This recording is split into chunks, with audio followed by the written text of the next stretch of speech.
Hi, I'm Shauna from the Polymer Garden. Welcome to my very first YouTube tutorial. Today I'm going to show you how to make Scrapscape. It's called Scrapscape because in the pattern you'll see hills and valleys that look kind of like landscape, but it's made from scrap. Now of course I made two veneers earlier which don't show the landscape at all. It's very rare to get a nice even sheet like these two. And of course I did it twice in a row. So let's see like what the one we're going to make today looks like. But when you look at these, you can see that the pattern over here, you know, is different from the pattern over here. It's very noticeable when you try to cut out a pair of earrings. And you can see like right here is very different from right here. So the pattern does change. And here are some examples of what I have made with it.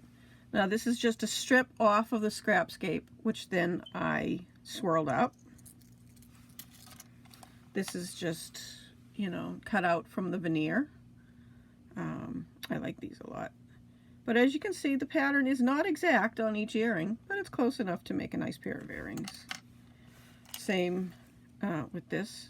I did one up and one down, so you can see that the pattern did match pretty well on that too. Here are some, I just took a slice from it and did half solid and half Scrapscape. And here's just another swirl that I did last night. Okay, let's talk about what you're going to need.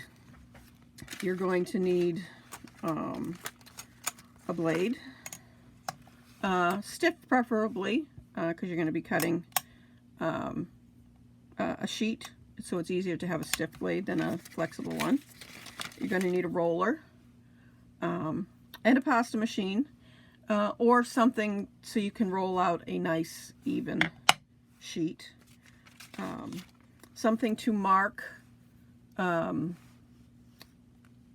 your sheet so you can cut even slices. A comb is very good for that. Also something like this, a bolt, so you can have, because you're going to be cutting very thin slices. Some people, the marks it here, the smallest one, these would be too thick of a slice. You need, well, you could also use that because a thick slice just gives you a different look. But anything you have to make slices. You need something to burnish with. This is what I use, but a spoon works good, or a bone folder, anything like that. And I use patty paper. But just a piece of just regular typing paper also works good. And of course you're going to need scrap. Now there's two different types of scrap. This is what I call scrap, and this is what I call scrap. The scrap are just, you know, a combination of all the little bits and pieces that I have like scraped off my table, that they were just too small to separate into colors, and I just collect them, and then I will mix them all up into a solid color, which I use for bead cores, backing on things, anything you just don't want to use your regular clay for. Now I call it scrap and scrap because some people would say you're good scrap and you're bad scrap. There is no bad scrap. It's all precious to me because I use every little bit of it. I use as much of my scrap as I do of my regular scrap. But today we're not going to use the scrap, so I'll put that aside. We're going to use the scrap. These are little bits of end pieces of canes. You know, this cane, the dots started to disappear, so I can't really use that for much little, you know, I could definitely still use this. Oh, there's a hair in it. That's not good. But it's just small. I'm just throwing it in here. Little bits of canes that are just mushed up, and you get so much waste from a kaleidoscope cane, and that's where that came from. But as you see, they're very, you know, large designs. You don't want to have too many small designs. Like, here's a piece of a cane I did, and the components are already very small. Now, you can put, if you put too many of, if it's all pieces like this, you're going to have it, you're going to reduce it even more, so you're not going to see, you know, your designs are going to be too small in your final piece. So I would put a few small pieces like this in there for definition. For example, this Scrapscape, this piece right here, was made with all large components, probably from like a piece of this. And this one was made with some large pieces like that and some small pieces like that. And so you really need a combination of some large and small to get a good result. So now you need to, where's my blade? Now you do need some black in there. I've made them without the black, and the color, the design does not show up as well. The black lines that you see in here, there's not a lot, but they kind of outline some of the designs, and you really do need it in there. So if you have some scrap that doesn't have any black lines, roll out some little black snakes, which I can show you how you will add those later. So this one doesn't have a whole lot of small pieces, so this is just a piece left over from one of these Scrapscapes that I made earlier, which I'm going to add this into it to have some small pieces. So I'm just going to cut this up just a tiny bit, just so I can, big pieces, not, and just so I can move the colors around, so I kind of get an even distribution of colors. Mush it together, throw a few of those in, and I'm just gonna squish it together. Get it. I warmed up these a little bit before. This is a lot. I'm gonna cut this in half, I think, or I will be cutting for days. So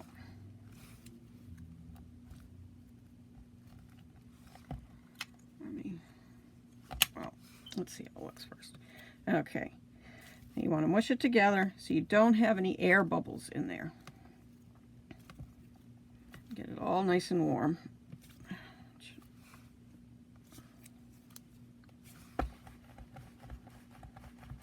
Now, if I didn't have a lot of black in there, I would just take a couple of snakes and just put them on the outside like that. It has enough black, so I'm only going to put those two, like so. And we're going to roll it out.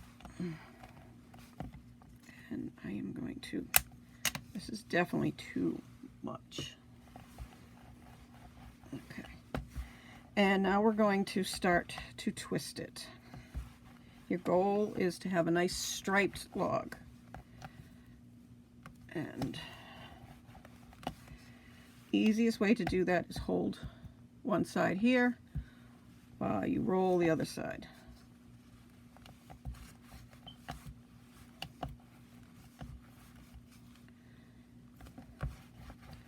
As clay is still a little hard.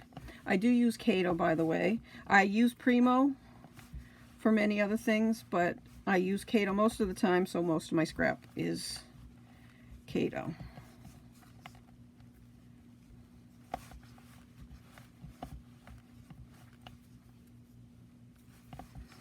Now you don't want your log to be any wider than your blade, because you're going to be cutting it like this, and if it's longer than your blade, it's too hard to cut. This is going to be pretty. See how pretty those colors are together?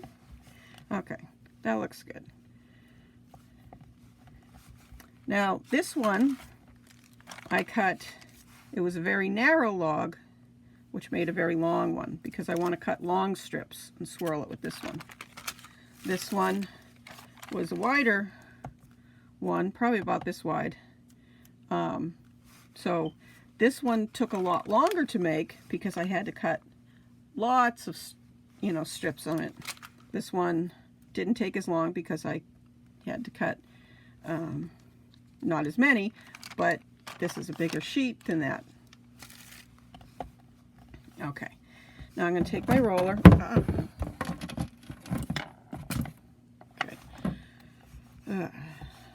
Take my roller. I'm just going to flatten this out a bit so I can get it through my pasta machine. And I want it to go through on a number 1 setting,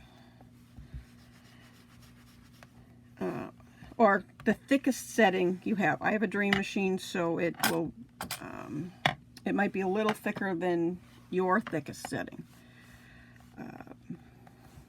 You can always roll it out by hand, just as long as you get it even. The sheet really needs to be even. So, okay, that'll go through my pasta machine fairly well.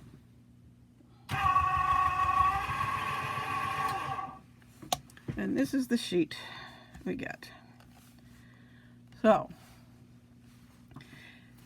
now, I usually slice this on my cane slicer. I do have a Lucy clay, but you do not need one. It is nice to have. I don't like that big purple part there. You don't have to have a cane slicer.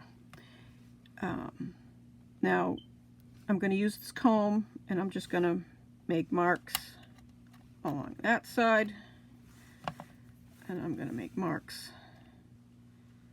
along this side. And you also need some magnifying lenses, unless your eyes are really good. Mine are not. So, now I'm going to cut it. You need a straight edge to start. Of course, I can't see this. It's very hard to do this if I'm not have my head right over my work. But find a line, have your blade flat like this. Find the line, then stand it up and cut straight down. Now I have a nice straight line. Find the line, find the next line, stand it up, and cut straight down. Okay, I'm going to cut a couple and then show you how to put it together. This is very difficult because I don't have my head directly over my work. So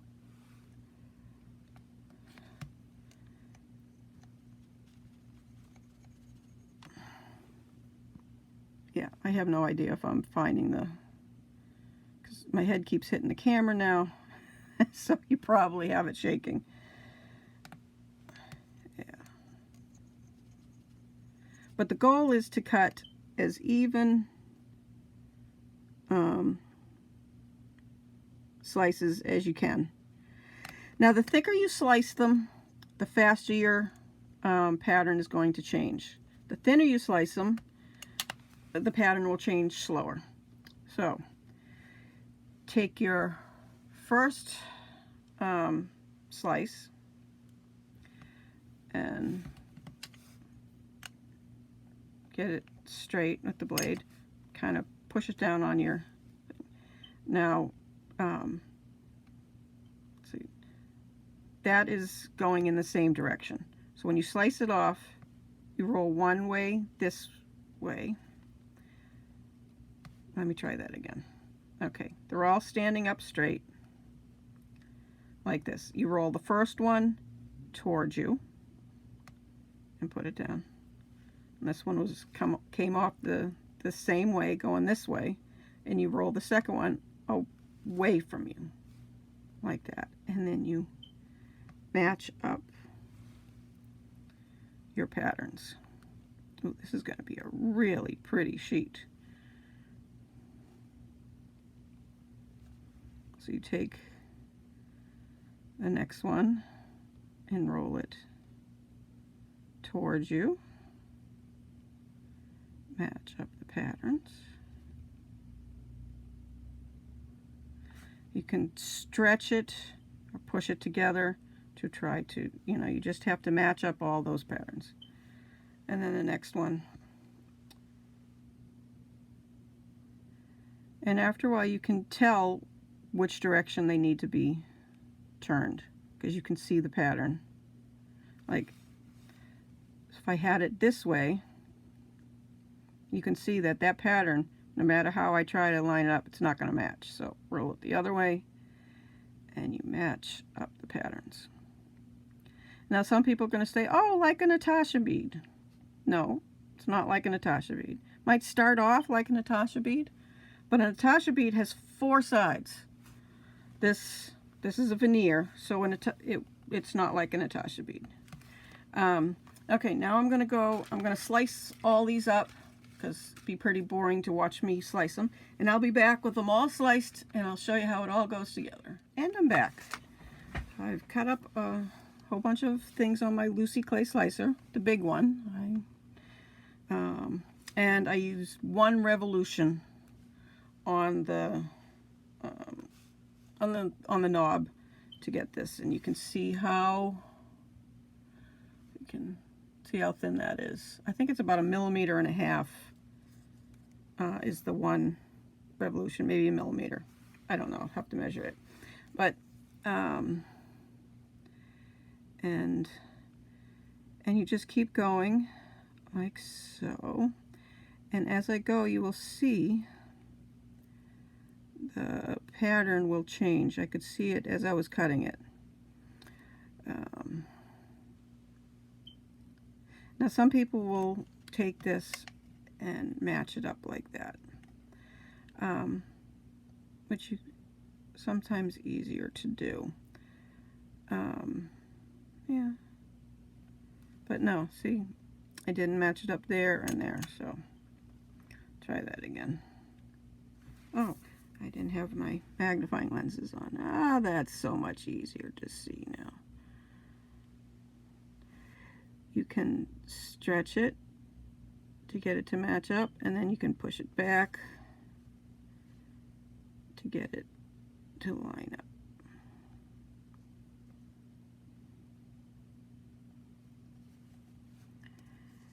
And you keep going, flipping it this way and that. There we go.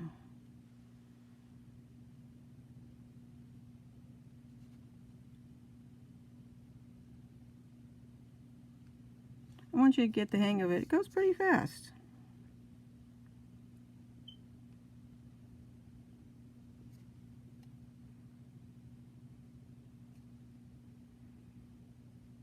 And you start to see faces and hearts and all different designs in your pattern.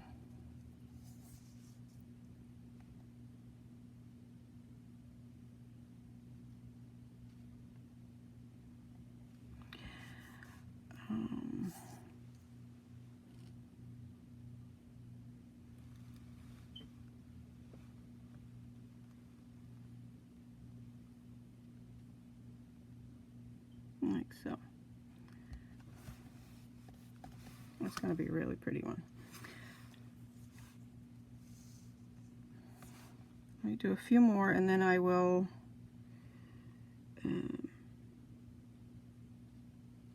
I think it'll probably be boring for you to watch all that. And I will go away again, have it all put together so you can see the final result, and show you how I burnish it and so on. There you go.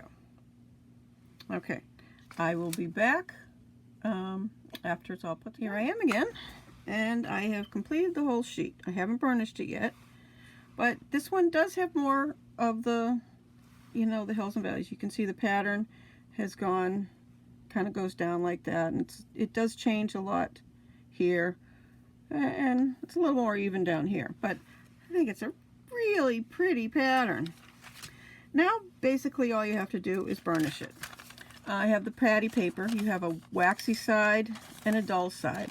I always put the waxy side down because my burnisher, if I put the waxy side up, my burnisher does not glide over the waxy side as easily. So I always put the waxy side down and then I start to burnish. The beauty of the patty paper is you can see through it to see where it's not melding. Like right here you can see that, you know, it's like a bubble underneath the patty paper. You can see that the clay has not melded there yet.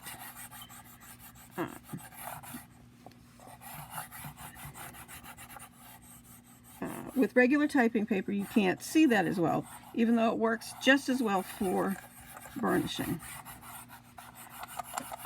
And just keep doing it. I can feel that it's still a little bumpy. Now I did cut this on the Lucy clay slicer, so all the slices are pretty uniform. If they weren't, I would take my blade and try to, you know, scrape off like so to get them a little bit more uniform. That is not one of my good skill sets. I don't do that very well. I usually end up cutting right through that. So I don't do makumegane very well because I usually end up slicing right through the middle of my sheet. So if you're good at that, you can try that. That's why I use the cane slicer. But of course you do not need a cane slicer for that. I've been doing this technique since 2005, long before Lucy Clay came around with her cane slicer, and I did just fine. So you can run it through the pasta machine if you want, but just remember your pattern is going to stretch, elongate, depending on which way you put it through.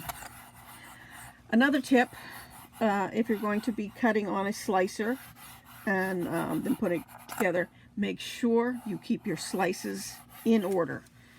If they get out of order, so if you're putting that slice next to that slice, you will not match up your pattern. You can see how different it is from there to there, and even down here to down there. Keep them in order. Yes, it's from experience. I do keep them in order, but I did drop my little index card full of slices, and I had to try to match it up. Yeah, I got it mostly, and it didn't look too bad, but lucky it was a very small sheet. And okay, that feels good. And I will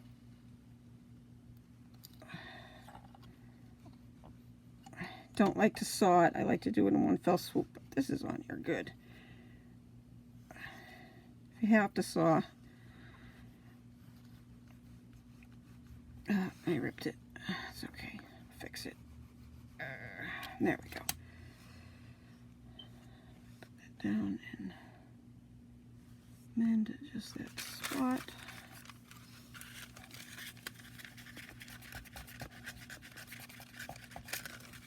Go. And there we go. We have a Scrapscape. I hope you enjoyed my little tutorial.